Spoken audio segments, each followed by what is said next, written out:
Un gran saludo a todos los oyentes, recordándoles a todos los que están escuchando este grandioso libro que por favor se suscriban al canal, los que no lo han hecho.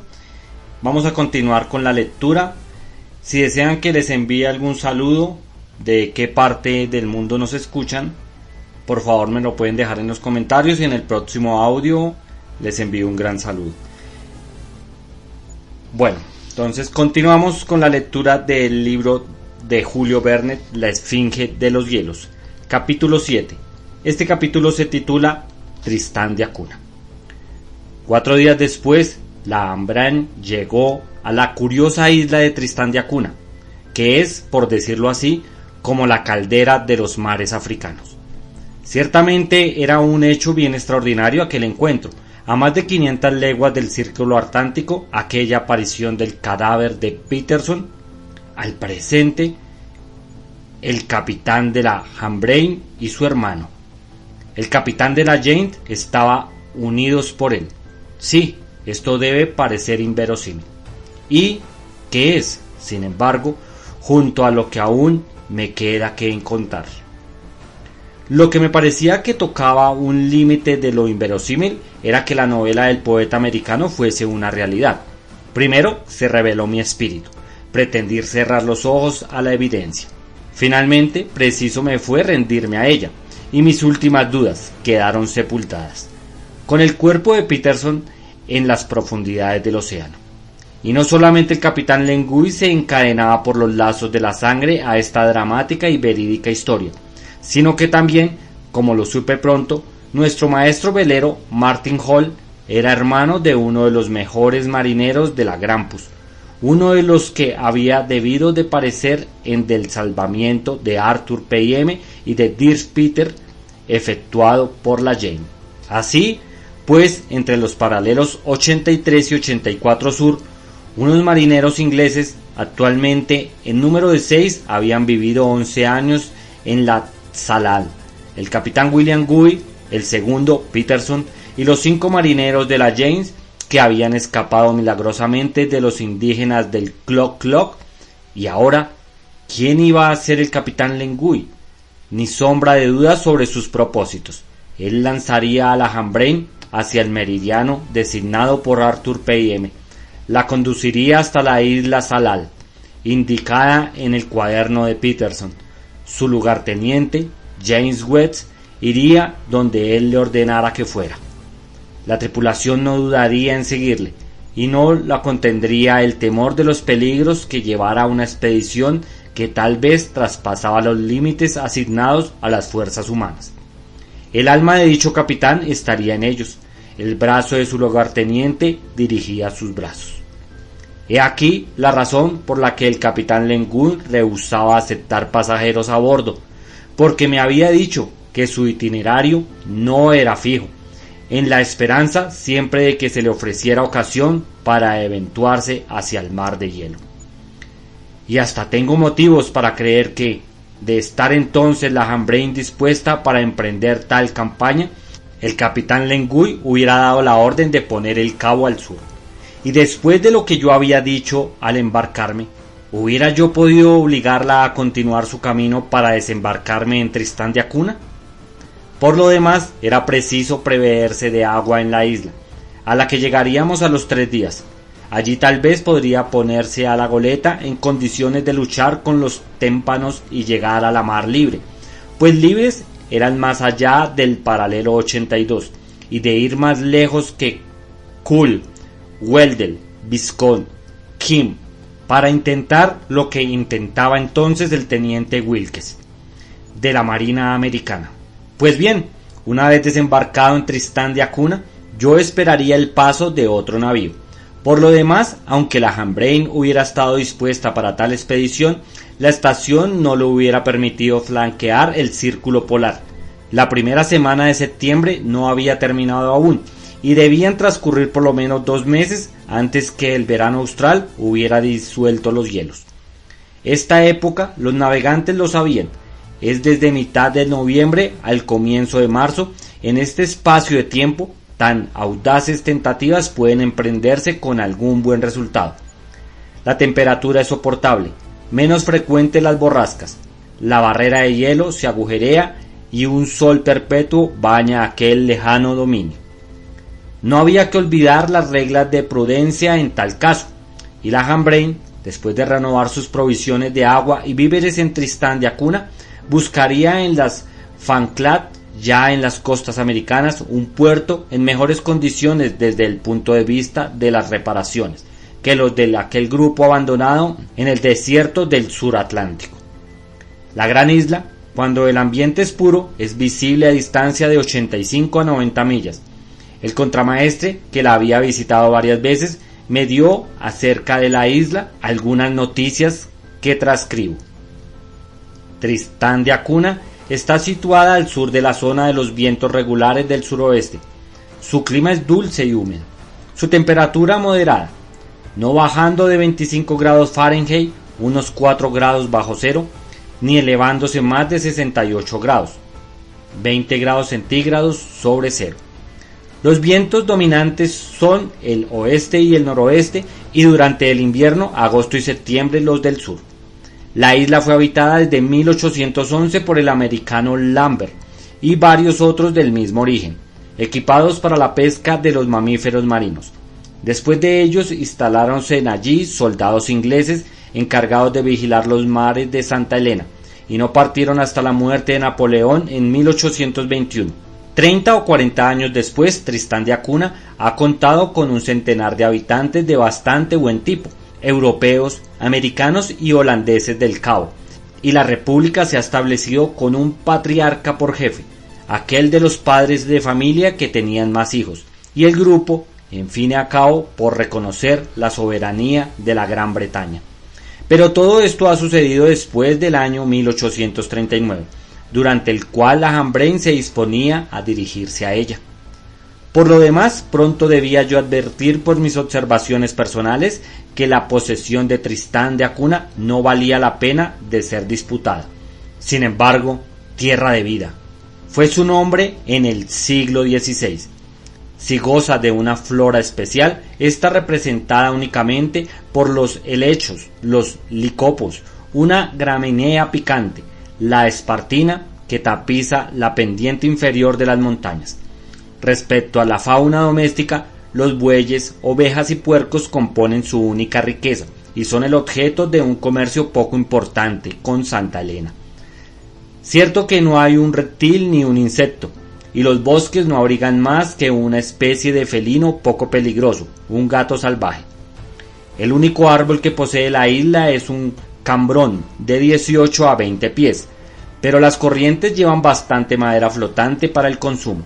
En clase de legumbres no hay más que coles, remolachas, cebollas, nabos y calabazas, y como frutas, peras y uvas de mediana calidad. Añado, no podría cazar allí más que gaviotas, petrales, pingüinos y albatros. La ornitología de Tristán de Acuna no ofrece otras especies.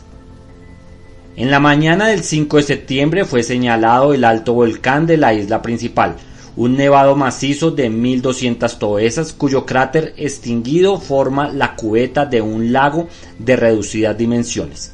Al aproximarnos al día siguiente, pude distinguir un vasto montón de escombros formados por lavas antiguas. A aquella distancia, gigantescos frucos extendiéndose por la superficie del mar, verdaderos cables vegetales de una extensión que varía de 600 a 1200 pies y de anchura igual a la de una barrica. Debo advertir que durante los 3 días que siguieron al del encuentro del témpano, el capitán Lengui no se había mostrado sobre el puente más que para tomar altura. Terminada la operación, encerrábase en su camarote, y yo no tenía ocasión de verle excepto en las horas de la comida. Taciturno hasta el muticismo, nada se hubiera podido sacar de él. El mismo James West no lo hubiera conseguido. De forma que yo mantenía en la reserva más absoluta. En mi opinión, llegaría el momento en que Lengui me hablase de su hermano William y de las tentativas que pensaba efectuar para salvarle a él y a sus compañeros. Pero, lo repito, dada la estación, aquella hora no había llegado cuando la goleta, el 6 de septiembre, arrojó el ancla a 18 brazas de profundidad cerca de la gran isla, en la costa noroeste, en Asilugun, el fondo de la bahía Falmouth, precisamente en el mismo sitio en el que, según la narración de Arthur P.M., ancló la James. He dicho la gran isla porque el grupo de Tristán de Acuna comprende otras dos de menor importancia. A unas 8 leguas al suroeste está la isla Inaccesible y al sudeste, a 5 leguas de esta, la isla Nightingale. El total de este archipiélago se encuentra entre los 37 grados 8 minutos de latitud meridional y 12 grados 8 minutos de longitud occidental. Estas islas son circulares, proyectada en plano. Tristán de Acuna semeja a una sombrilla desplegada de una circunferencia de 15 millas y cuya armadura, convergiendo al centro, está representada por las crestas regulares que van al volcán central. Forma el grupo un dominio oceánico casi independiente. Fue descubierto por el portugués, que le ha dado su nombre después de la exploración de los holandeses en 1643 y la de los franceses en 1767. Instalándose allí algunos americanos para la pesca de los becerros marinos que abundan en tales parajes, y en fin los ingleses no tardaron en sucederles. En la época en que la James había anclado allí, un escabo de la artillería inglesa llamado Glaze gobernaba una colonia de 26 individuos que comercializaban con el cabo. Sin más barcos que una goleta de mediano tonelaje, al arribar nosotros, el dicho Glass contaba con unos 20 vasallos, y como Arthur P.M. había indicado, fuera de todo concurso del gobierno británico. Un mar de una profundidad de 1200 a 1500 brazas baña el grupo, alargado por la corriente ecuatorial que se dirige al oeste. Está sometido al flujo de los vientos regulares del suroeste. Las tempestades rara vez se desencadenan allí. Durante el invierno los hielos pasan a menudo su paralelo en 10 grados, pero jamás bajan a través de Santa Elena. Las 3 islas dispuestas en triángulo están separadas por diversos pasos de unas 10 millas, fácilmente navegables. Sus costas están francas y en torno de Tristán de Acuna la mar mide 100 brazas de profundidad. Con dicho escabo establecieron relaciones desde la llegada de la Hambrain. Él nos recibió con agrado. James West, a quien el capitán Lenguy dejó el cuidado de llenar las cajas de agua y de hacer provisiones de carne fresca y legumbres varias, no tuvo motivo más que para alabar la amabilidad de Glaze, quien por lo demás esperaba ser pagado a buen precio, como lo fue en efecto. Desde el primer día se comprendió que la Hambrain no encontraría en Tristán de Acuna los recursos precisos para quedar en estado de emprenderla en la campaña proyectada en el océano Antártico. Pero desde el punto de vista de los recursos alimenticios, es cierto que Tristán de Acuna puede ser útil a los navegantes.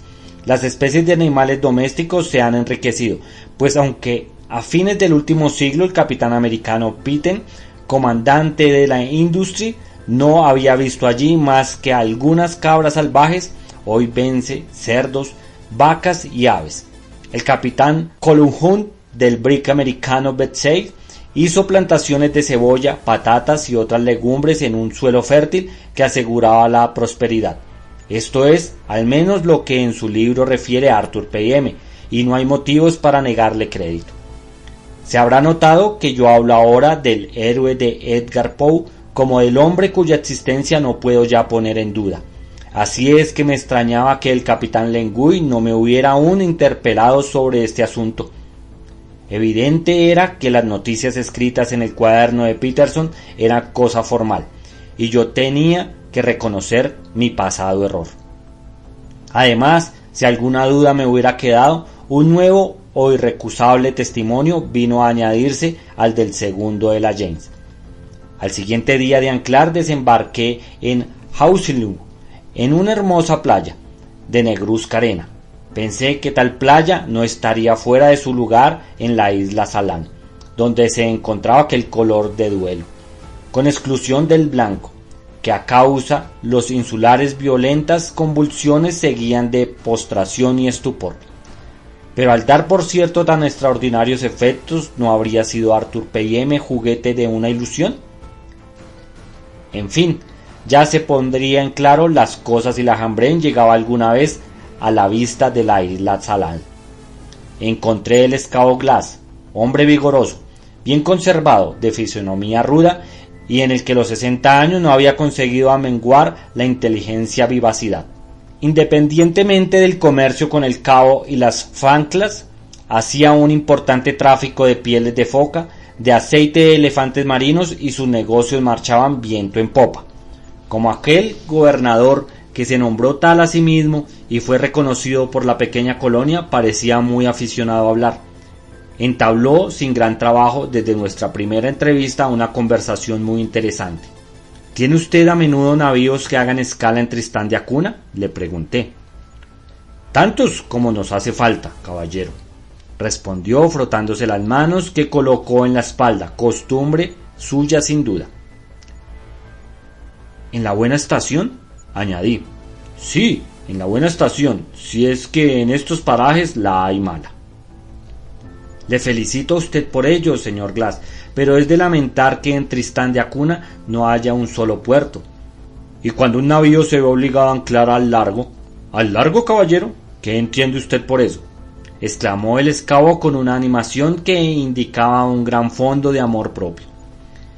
Entiendo, señor Glass, que si usted poseyera muelles de desembarco... ¿Y para qué, si la naturaleza nos ha dado una bahía como esta, en la que se está al abrigo de los rafales? No, Tristán no tiene puerto, y Tristán puede pasarse sin él. ¿A qué contrariarle? Estaba orgulloso de su isla, como el príncipe de Mónaco, teniendo derecho a estar orgulloso de su minúsculo principado. No insistí y hablamos de varios asuntos, ofreciéndome organizar una excursión al interior de los espesos bosques que suben hasta la mitad de la falda del cono lateral. Se lo agradecí, excusándome de aceptar su ofrecimiento. Emplearía las horas de la escala en estudios mineralógicos de la isla. Además, la Hambrain marcharía en cuanto hubiera hecho su provisión de víveres. Mucha prisa tiene el capitán, me dijo Glass. ¿Usted cree? Tanta, que su lugarteniente no habla ni aún de comprarme pieles o aceites. No tenemos necesidad más que de víveres frescos y de agua dulce, señor Glass. Bien, caballero, respondió el gobernador con algo de despecho. Lo que no se lleve la Hambrain se lo llevarán otros navíos. ¿Y dónde se dirige vuestra goleta? A las Falklands, sin duda, donde podrá repararse. ¿Y usted, según supongo, no es más que un pasajero a bordo? Nada más, señor Glass, y tenía la intención de permanecer en Tristán de Acuna durante algunas semanas, pero he tenido que modificar mi proyecto. Lo siento, caballero, lo siento, declaró el gobernador. Hubiera sido una satisfacción para nosotros ofrecerle hospitalidad mientras esperaba la llegada de otro navío.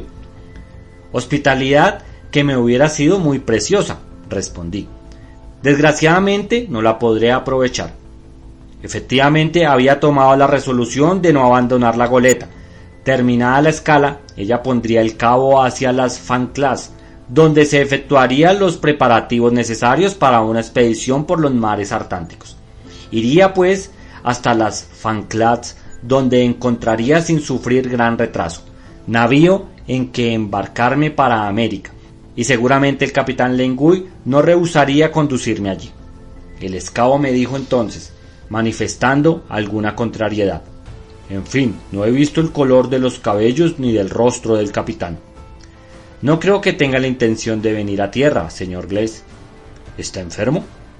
No que yo sepa, pero poco le importa a usted, pues su lugarteniente le reemplaza. Oh, poco hablador es, 2 palabras que se le arrancan de tarde en tarde. Por fortuna, los piratas salen más fácilmente de su bolsillo que las palabras de su boca. Eso es lo importante, señor Glass. ¿Cómo se llama usted, caballero? Jorlin, de Connecticut. Bien, ya sé su nombre de usted, mientras ignoro aún el del capitán de la Hambrain. Se llama Guy, Len Guy. ¿Inglés? Sí, inglés. Vamos, ya hubiera podido molestarse para visitar a un compatriota. Pero espere usted, yo he tenido relaciones con un capitán de ese nombre, Guy. Guy. ¿Williams Guy? Pregunté vívidamente. Justo, sí, Williams Guy. ¿El que mandaba la James? En efecto, la James. Una goleta inglesa que vino a hacer escala en Tristán de Acuna hace 11 años. ¿11 años, señor Jorlin? Hacía ya 7 que yo estaba en la isla, donde me había encontrado el capitán Fairfield del Berkeley, de Londres, en el año 1824. Recuerdo a Williams Guy como si le tuviera delante, un valiente, de carácter franco, y al que entregué un cargamento de pieles de foca. Tenía aspecto de gentleman, un poco altivo, pero de buen natural. ¿Y la James?, le pregunté. La veo ahora en el mismo sitio en que la Hambrain está anclada, en el fondo de la bahía. Un lúcido barco de 180 toneladas con la proa afilada. Iba a Liverpool. Sí, esto es verdad, todo es verdad, repetía yo. ¿Y continúa la James navegando, señor Jorlin? No, señor Glass. ¿Es que ha perecido? Sí, señor, y la mayor parte de su tripulación ha desaparecido con ella. ¿Y cómo ha sucedido esa desgracia, señor Jorlin? Al salir de Tristán de Acuna, la James se dirigió a las Islas Auroras y otras que William Guy esperaba reconocer según noticias. Que yo mismo le di, señor Jorlin, dijo el scout. ¿Y ha descubierto la Jane esas otras islas? No, ni tampoco las Auroras, por más que William Guy permaneció durante varias semanas en aquellos parajes corriendo de este a oeste y con un vigía a la punta del palo mayor. Preciso es, pues, que se haya equivocado, pues a creer a varios balleneros que no pueden ser considerados como sospechosos, esas islas existen y hasta se trataba de darles mi nombre. Lo que hubiera sido justo, respondí yo amablemente. Y sería fastidioso si se llega a descubrir algún día, y añadió el gobernador con tono que denotaba una buena dosis de vanidad. Entonces, continué, el capitán William Guy quiso realizar un proyecto madurado desde hacía largo tiempo, y al que la arrastraba cierto pasajero que iba a bordo de la goleta. Arthur Gordon P.M., exclamó Glass, y su compañero, un tal Dirk Peters, que habían sido recogidos en el mar por goleta.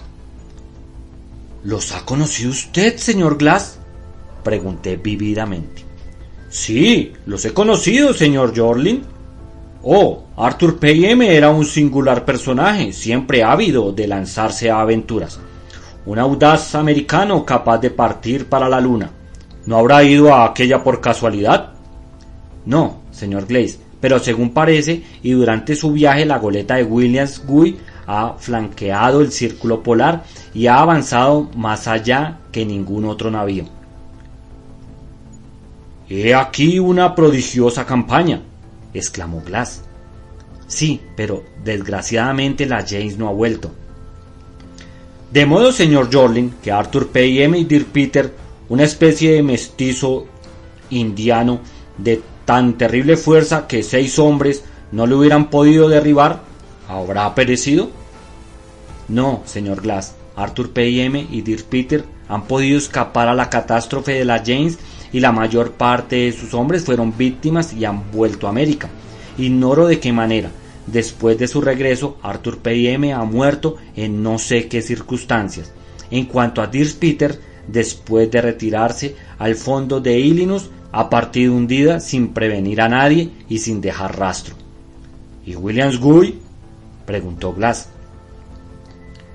Referirle como el cadáver de Peterson, el segundo de la James, acababa de ser recogido por nosotros sobre un témpano. Y añadí que todo hacía creer que el capitán de la James y 5 de sus compañeros existían aún en las islas de las regiones australes a menos de 7 grados del polo. ¡Ah, señor Jorlin!, exclamó Glass. Permita Dios que algún día se pueda salvar a William Guy y sus compañeros, que me han parecido excelentes personas. Es lo que la Hambrain va a intentar en cuanto esté en situación de acometer la empresa, pues su capitán Len Guy Es el propio hermano de William Guy. —¡Imposible, señor Jorlin! —exclamó Glass. Aunque yo no conozco al capitán Lenguy, me atrevo a afirmar que no se parecen los dos hermanos, al menos en la manera de portarse con el gobernador de Tristán de Acuna. Vi que el escabo le mortificaba mucho la indiferencia de Lenguy, que no lo había visitado. Calcúlese, el soberano de aquella isla independiente, el dominio del cual se extendía hasta las dos islas vecinas, inaccesible, inintagail, pero él se consolaba sin duda con la idea de vender su mercancía un 25% más cara de lo que valía. Lo cierto es que el capitán Lenguy no manifestó en ningún instante deseo de desembarcar, cosa tanto con singular cuando que no debía ignorar que la James había hecho escala en la parte noroeste de Tristán de Acuna, antes de partir hacia los mares australes, y parecía indicado que se pusiera en relación con el último europeo que había estrechado la mano de su hermano. No obstante, James West y sus hombres fueron los únicos que bajaron a tierra, y con el mayor apresuramiento se ocuparon de descargar el mineral de estaño y de cobre que formaba el cargamento de la goleta, y enseguida de embarcar las provisiones, llenar las cajas de agua, etcétera, etcétera.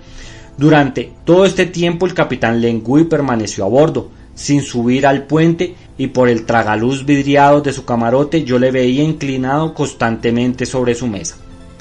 Sobre esta habían mapas desplegados y libros abiertos.